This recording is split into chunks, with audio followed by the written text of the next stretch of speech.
आता आपण आलो कोल्हापूरमधील फरसाण मेकिंगच्या फॅक्टरीमध्ये। या ठिकाणी हजारो किलो फरसाण रोज बनतो। कोतोली फाटा डकरे हॉलच्या शेजारी केरलेमध्ये मी आलोय। याच ठिकाणी दत्त फूडची तिसरी ब्रँच ओपन झाली।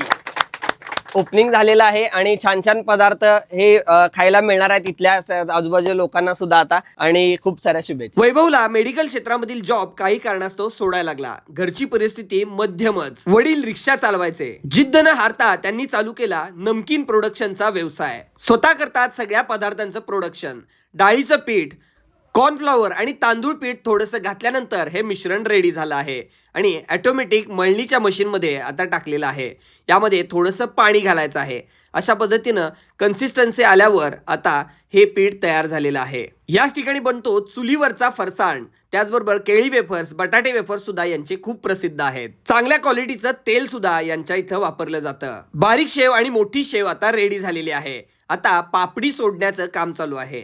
ऑटोमॅटिक मशीनद्वारे आता पापडी कशी खमंग आणि खुसखुशीत बनते बघा। त्यानंतर घाटी जी फरसाणमध्ये असते ती सोडली जात आहे।